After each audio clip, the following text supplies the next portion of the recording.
All right, greetings, folks. I just wanted to put up a quick live stream here about the paranormal and about the less than paranormal. Currently looking at the less than paranormal, although it's quite a lot of lightning. Right on the Texas-Oklahoma border. Heads up, folks. Looking at lightningmaps.org here. Here's what's going on in the atmosphere. Here's what else is going on. That is. Major cloud formations happening.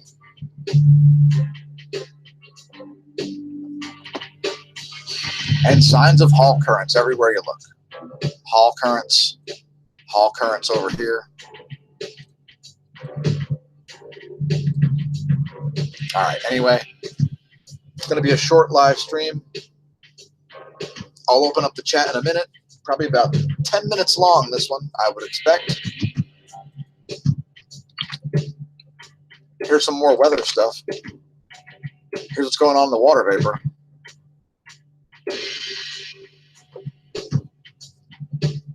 This is probably producing severe thunderstorms, folks. Things like damaging wind and hail would be expected.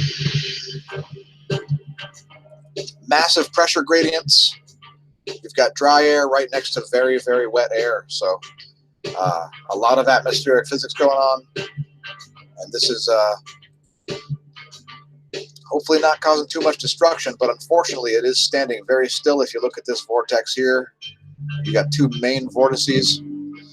And so it's kind of, it's two storms combining into three there for a moment.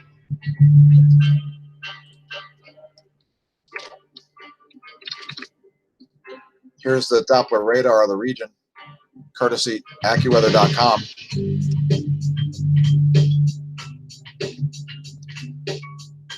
So it's pretty nasty, folks, and the worst part is that it's not really moving very fast. It's got a very slow northeasterly flow going on. Oklahoma City is going to almost get spared there. You're going to get a bunch of gusty winds, most likely, and most of the cells are going to miss you. Fort Smith could be in the crosshairs.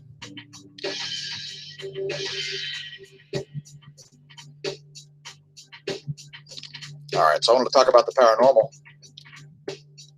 This storm's a little paranormal, but my story has nothing to do with this. Before I talk about the paranormal, I'm going to talk about the last time I talked about the paranormal. If you haven't watched it, check out the Fireside Smash-O chat, where I talk about my experience with the wraith forms on a nearby mountain. This was back in the days when I used to have facial hair. Let's play a clip.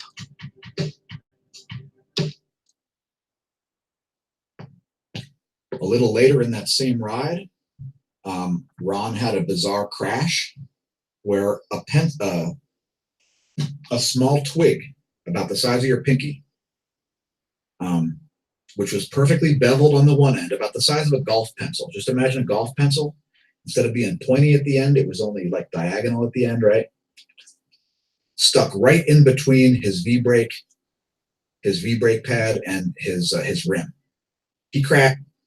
Anyway, check out that story of the paranormal, talking about strange silhouettes, and the first time actually a doppelganger on the side of the trail.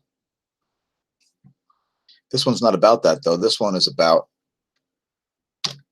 my shadow being projected onto the wall from a mysterious source. So let me just draw the layout of my bedroom. Here's the hallway. This is all that really matters. Here's the hallway. Here's my closet. Here's the rest of the room.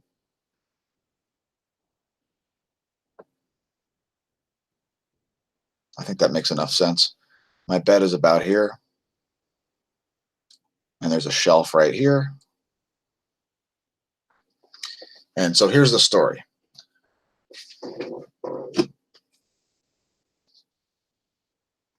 I believe it was in 9th grade, which would have been something like 1991, something like that. 9th grade, I believe, possibly 10th, somewhere around there. My mom was on me for days to get my school pictures out of the locker. So I put that off for days and days and finally got around to getting the school pictures out of the locker. This morning I woke up, it was very early. Only she and I were awake. And I guess I can have music. I'll turn it down. Only she and I were awake. And my stepdad was asleep. It was before it was light out at about 5:30 or 6 o'clock. So I woke up and I went into the kitchen to have breakfast, and she made me get the pictures immediately. So I went back in and I walked like this. And when I got to about here, there was a very bright light behind me, which projected my shadow onto the wall. Actually, more like this. Projected my shadow like that, where I could see my silhouette on the wall. And I thought, okay, somebody must have turned on the hall light or something like that. These closet doors were closed, by the way. There was a light in there, but it wasn't capable of shining at this angle. It was like in this side, I think. It was only there, I think. So anyway, I thought nothing of it. I grabbed my school photos and I headed back down to the kitchen to eat breakfast. Now, as this happened, I thought that was weird. There was no source that I could tell that could have caused that to happen. And so while I ate breakfast, my mom probably babbled about how the pictures looked. And I probably ignored her and tried to figure out how that could be a thing. So I went back and I stood in all these locations. I stood here and in all these different spots. And I looked at where all the lights were. I think there was one on the dresser. So there was a light. I think there was a light here. And there was a light in the closet, but again, the closet doors were closed. So there was one there, but wouldn't have been visible. These were solid doors, not slats or anything like that. And the light was also very bright. It cast a proper shadow like this, a very stark shadow. And now my parents' bedroom was here. Here was their door. It was like in that area. And there's no line of sight to any light in their room like this. And the hall light was way back here. I checked. So there was no light source that could have projected my shadow thusly. And that's my other shadow story. This case really observing a light source, not a shadow, but a shadow being involved nonetheless. So there you go. There's another story of the paranormal. If you think I don't believe in strange stuff, think again. Now, at the same time, just because science can't currently explain it doesn't mean science can't explain it, period. Science probably can explain it. Are there any other good cloud phenomenon going on? And is anybody even in the live chat?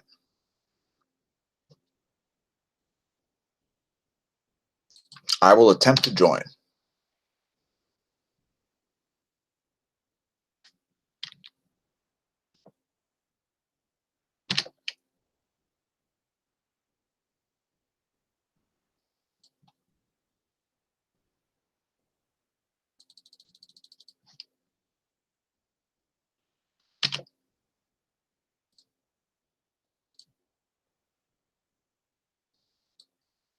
If anybody has any requests, let me know if you want to see any sun images, any weather stuff. I got you covered. It looks spooky in Northwest Arkansas.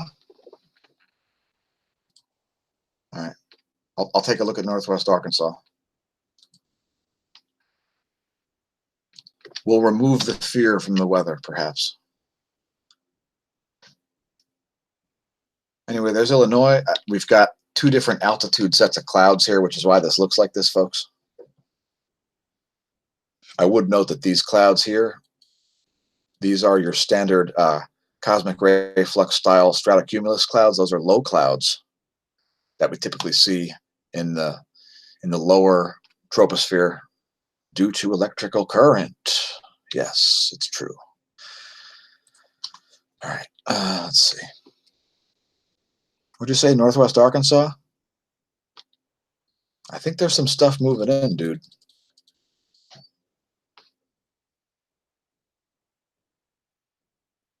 Yeah, your pressure is probably dropping quick.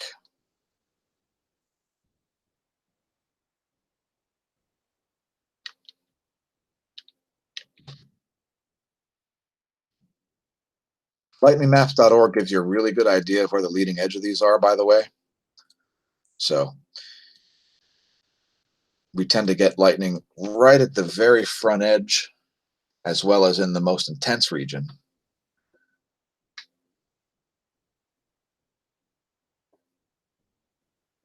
You'll be able to watch this pretty well if you tune into this site, as long as your power stays on.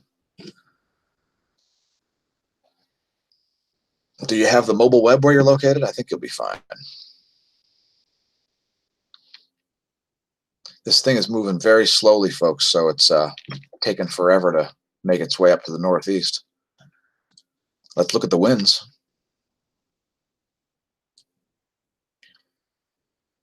We'll look at the surface winds. And the best thing about windy.com is that these maps really blow. I'm just kidding. They're very nice.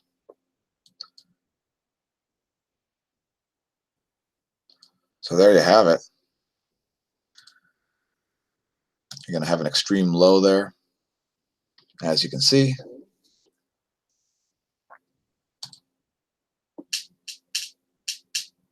Windy.com does have the lightning animations too.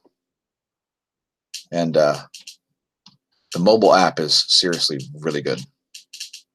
If you don't have the mobile app here, you should have it. It's free. It's fantastic. Let's look at the upper level winds here at the 9,000 meters and then call this thing a day. Here's the upper level winds.